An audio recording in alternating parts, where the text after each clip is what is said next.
All right, what's up, everybody? Coach Mike Dunn here with Coach Ryan Bayhill, and we're going to be doing the workshop under goal setting, how to set up clear and realistic goals. Before we get into all that, I'd like to give you a little background on, almost past Orangetheory too as well. And Ryan, why don't you start off and give us your background, then I'll go into mine. Yeah, for sure. So, Coach Ryan Bayhill, I'm the head coach for Orangetheory Fitness Albany Studio. I've been with Orangetheory now since April of 2022, so coming up on my third year with the company here. Prior to working for Orangetheory Fitness, though, I've had a background in personal training and group fitness since 2014, so worked with tons and tons of members and clients from all different aspects throughout the fitness realm for the last 10 plus years. So pretty good background in fitness overall, and definitely on the topic that we're here to discuss today, like Mike mentioned, which is goal setting. I would say with Orangetheory Fitness, my favorite part about our workouts, the structure, and our culture really all combined are those things. You know, I love that the workouts are all inclusive. No matter what different kind of fitness background you're coming from, we meet you at that fitness level. And it's a great full body 60-minute workout that hits all aspects of endurance, strength, and power. It's fun, it's high energy, coach inspired. Of course, you guys all know this as members. But yeah, really just love Orangetheory as a brand all around. All right, and so my name is Mike Dunn. I'm a regional manager here in the Capital District, primarily working with Clifton Park and the Latham Studio. I always was passionate about fitness, but the first part of my career was in sales, and I was a manager at Hertz for 14 years. And, I didn't, this wasn't the plan, folks. I didn't think that this is the way life would turn out, but I started to follow my passion. I started to do this part-time as a coach, and then I realized that I wanted to do it full-time. And that's when I became a head coach in Clifton Park. And this was 6-7 years ago at this point. And then I became head coach in Latham. From there, I became a studio director where I did a dual role, and now I've transitioned into a regional role with 2 studios. What do I like about Orangetheory Fitness? Well, it really was the workout that I felt pushed me to a point to where I needed to be pushed. I could feel like it was hard for me on my own training to be able to take it to high intensity levels, and this place does that for me. In addition to that, all you guys, all the members that I get to see on a regular basis, I have developed a lot of friends from that, and working out with friends is better. It makes me want to keep coming. So, that's why I think Orangetheory is a difference maker in seeing people get results. Yeah, for sure. So now let's get into goal setting. When it comes to goal setting, there's being clear and getting realistic goals is one of the most important things. In comparison, if they are vague, like, for example, I want to lose weight, I want to feel better. Yes, we want that to happen, but to make them clear and realistic, it allows you to kind of put together a roadmap to make these things actually happen. And they're essential for success.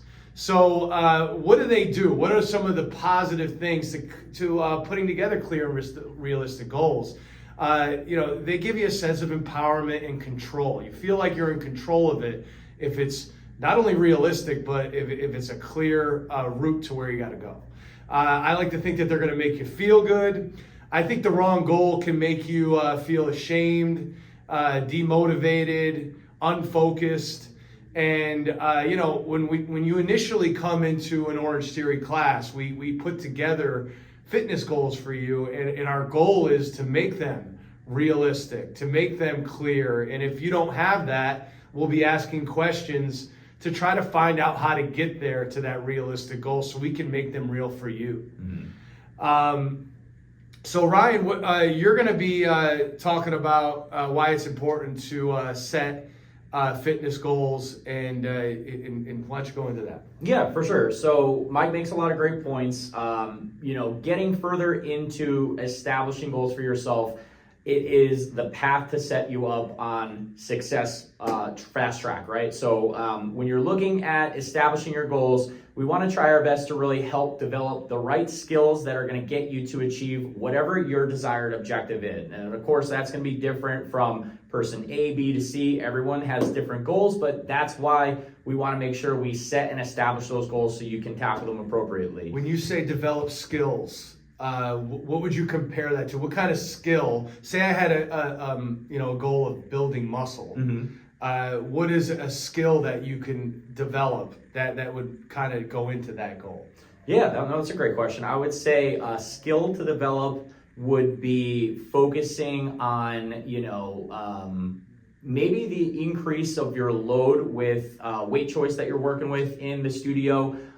So if muscle gain is definitely something in particular that you're focused on, obviously, we follow along with the templates and what the intention is for the day, but to each individual, what their goal might be. For someone focusing on increasing muscle mass and gaining strength, an increase in their load would certainly be a way to help accomplish that. So for example, let's say Mike's working on his goblet squat in the studio and he says to me, Coach Ryan, I want to really try to increase my lower body strength and build my legs.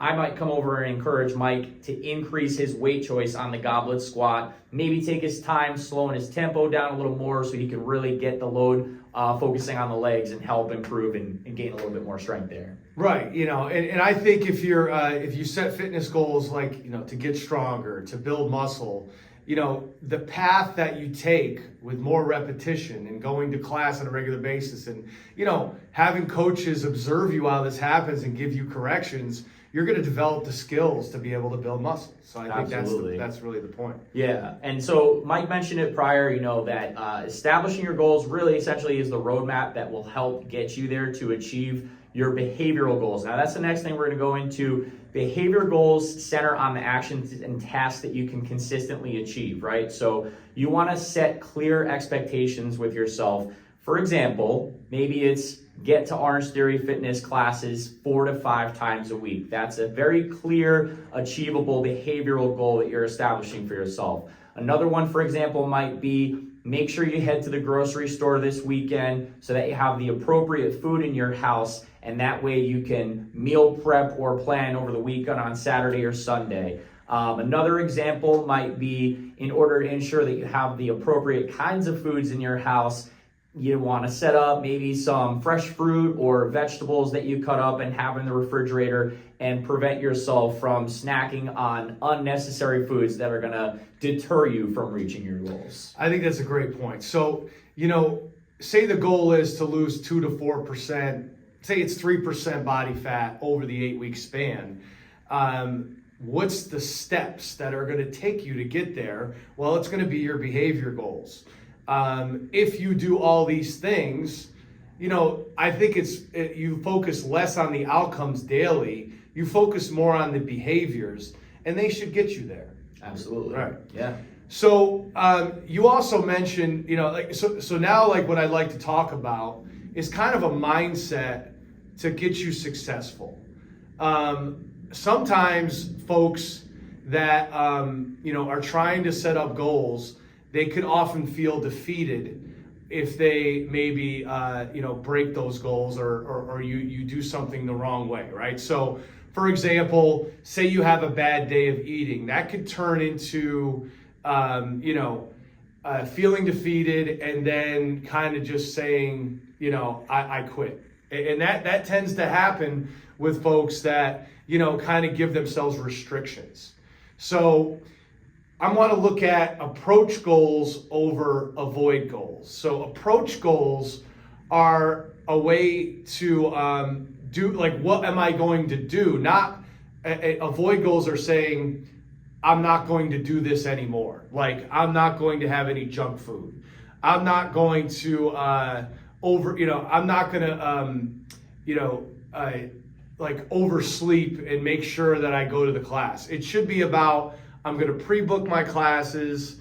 What actions are we going to take rather than, negative thoughts like I'm not going to eat junk food? Because what that tends to do, it tends to put you into a mind frame. If it does happen, it's going to make you feel like a failure. And what they call them is SMART goals. And Ryan's going to break that down. Yeah, for sure. So you guys have probably heard that acronym used before. We use it a lot in the fitness industry, and it's around everywhere. Is SMART goals, right? So we talk about specificity, being specific with your goals, measurability, being able to measure them, achievability, really keeping them realistic and attainable goals, relevance to you and what's sustainable and makes sense, and then timely would also be the last aspect to it, really setting a clear timeline and expectation for yourself, which is going to help provide that sense of urgency and keep you on track with what you're looking to accomplish. So just touching base on them, specificity, being as specific as possible with what it is you want to try to accomplish, whether it's a specific number for the weight loss goal. Maybe you're looking to lose 20 pounds over the course of the next 6 months because you got a wedding coming up. That's a great way to be specific with your goal. Measurability, like we talked about on numbers, being able to state specifically and measurably you want to hit that 20-pound weight loss goal between the next 3 to 6 months. Mike, what would you say as far as being achievable? How would you keep goals realistic and attainable? Well, I think if you are unsure about what is realistic, you should ask coaches. Like for me, if somebody wants to lose weight and they have a big number to achieve, you should understand that a healthy weight loss goal and what it is, 2 to 3 pounds a week, over a month, that looks like 12 to 15 pounds a month. And rather than saying, I want to lose 80 pounds in the next 8 weeks, I want to build, 20 pounds of muscle, like that's not something that's going to be achievable. So, find out what's achievable so you don't set yourself up for failure. Yeah, definitely. And I think with relevance and timeliness, you got to make sure that these goals are sustainable to you and that they fit within your home, your work-life balance, and that they are something that you think you can continue to make forward progress on. Like Mike said, you don't want to set this insurmountable goal of, I'm going to gain 20 pounds over a short period of time, because that really will just kind of set you up for failure. So setting up small goals that are achievable over the course of time will create that snowball effect that help keep you on track and progress. And really, when they do that, they're going to help breed results, and that's going to build your confidence further to keep that train rolling. Yeah, I would leave some room for, flexibility. Life happens. You're going to find out, and everybody knows this, that, there might be a time where you have a workout scheduled and you have to stay late at work, or you had plans to go to the grocery store and maybe weather affected the fact that you couldn't drive to get there.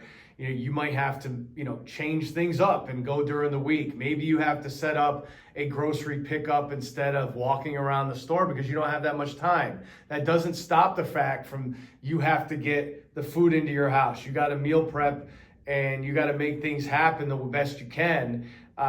So look to try to be flexible and adapt when things get challenging.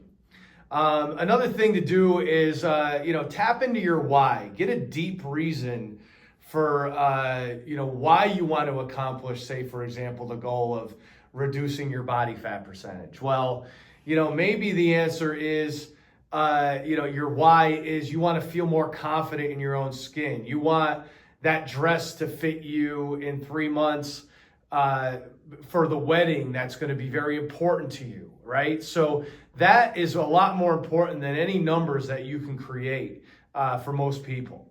I would say tap into that why. That's going to be a big deal. When it comes to motivation in particular, that's the one thing that people struggle with over a long period of time. What I find that is the most motivating factor for me is the results that I get. So how do you get results? They come after of doing the right things over an extended period of time.